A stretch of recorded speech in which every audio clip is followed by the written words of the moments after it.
Heavy weights చేస్తాం కదా, అది డీప్ సెట్టింగ్ కిందికి ఇట్లా వెళ్ళిపోకుండా సపోర్ట్ అనమాట, అది ఆపుతుంది. దాంట్లో ఎలాస్టిక్ ఉంటుంది, అది నీ ర్యాప్స్ అంటారు, దాన్ని నీ బ్యాండేజ్ అంటారు. ఆ బ్యాండేజ్ లో ఎలాస్టిక్ ఉంటుంది, ఇంకా అది కడితే మాక్సిమం మనం నరకంకి వెళ్ళినట్టే అంత పెయిన్ ఉంటుంది అది. సో అదేం చేస్తుంది అంటే కొంచెం యాక్షన్ ఇస్తుంది అనమాట, కిందికి డీప్గా వెళ్ళకుండా యాక్షన్ ఇస్తుంది, సపోర్ట్ చేసేది, కిందికి వెళ్ళిపోకుండా సపోర్ట్ చేస్తుంది అనమాట. అందుకు కట్టుకుంటాం.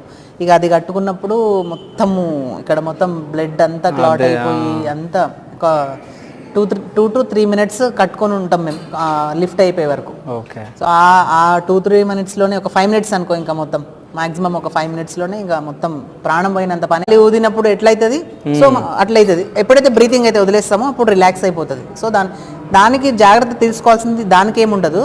బట్ ఏదైనా ఇంజరీస్ అవ్వకుండా చేయాలి అని అంటే పోస్చర్స్ కరెక్ట్ ఉండాలి, పొజిషన్స్ అన్ని కరెక్ట్ ఉంటే మనకి ఏం ఇంజరీ అవ్వదు. ఎంత వెయిట్ చేసినా కూడా ఇక మన టైం బాగాలేకపోతే మనం ఏం చేయలేము.